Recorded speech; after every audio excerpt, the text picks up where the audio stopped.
What's up, YouTube? This is Too Raw for TV. So, I want to talk about the fourth installment of the new HBO docuseries Winning Time about the Showtime Lakers. And I like this particular episode as well. I've liked all of these episodes.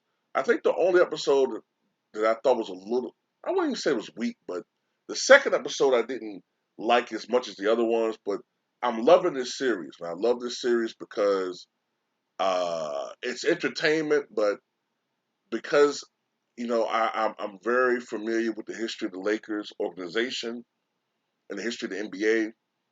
It's kind of great to kind of relive certain things. Not relive it like as if I was there. I wasn't even born in 1979 yet, but to relive it as far as live sequence and things you read become actual action. You know what I mean? That's interesting. But this particular episode focuses on the hiring of Jack McKinney. Now, in the prior episode, Jerry Buss was going after Jerry Tarkanian, who was the head coach of the UNLV Running Rebels.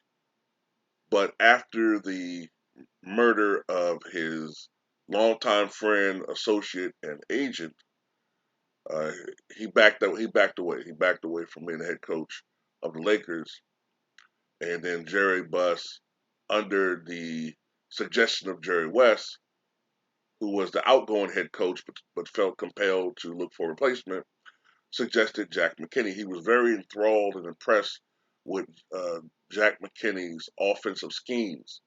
He knew that Jack McKinney was an assistant coach under Dr. Jack Ramsey and was a huge part of that 1977 Portland Trailblazers come from behind upset over the Philadelphia 76ers with Dr. J. One thing I always keep forgetting is that year Billy Cunningham was not the head coach; it was Gene Shue. Um, but this episode focuses on two things: Jack McKinney being hired as the head coach, and him trying to get the Lakers players familiar with his offense, which relied upon a lot of fucking movement, right? It relied upon a lot of movement and it relied upon the players being in absolute peak physical conditioning.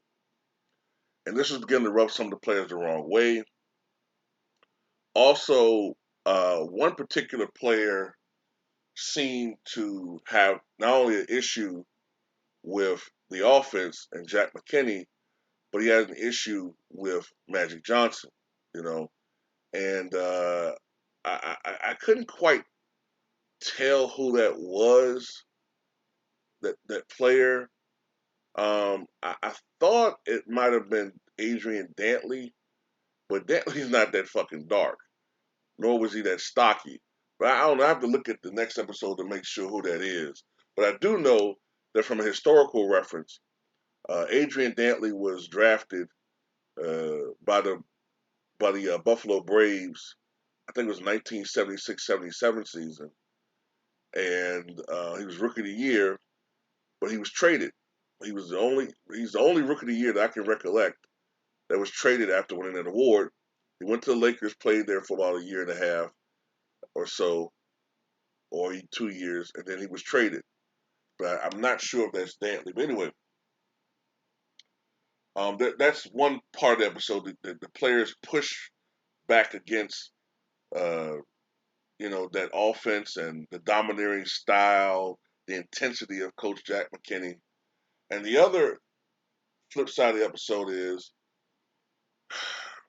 you know, Dr. Jerry Buss knew that taking on the Lakers could be financially challenging, that he may not see, uh, a return on his investment for quite some time.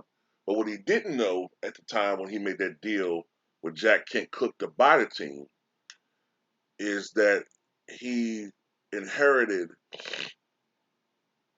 a uh, a loan that I think Jack Kent Cook took out, but it made him legally viable for the loan. On top of the fact that the Lakers weren't making a lot of money. So that situation had to be resolved as far as keeping him from owing so much money because he was going to go underwater. All right, so that's another situation that got resolved by his wife signing off and relinquishing some of the debt from Jerry Buss. Uh, but this, all in all, this is a good episode. Um, you see the introduction of certain Lakers that were pivotal to the team. We already were accustomed to seeing Norm Nixon, but you see Kareem Abdul-Jabbar be focused a little bit more on this episode. I'm gonna tell you one thing I like as far as attention to detail.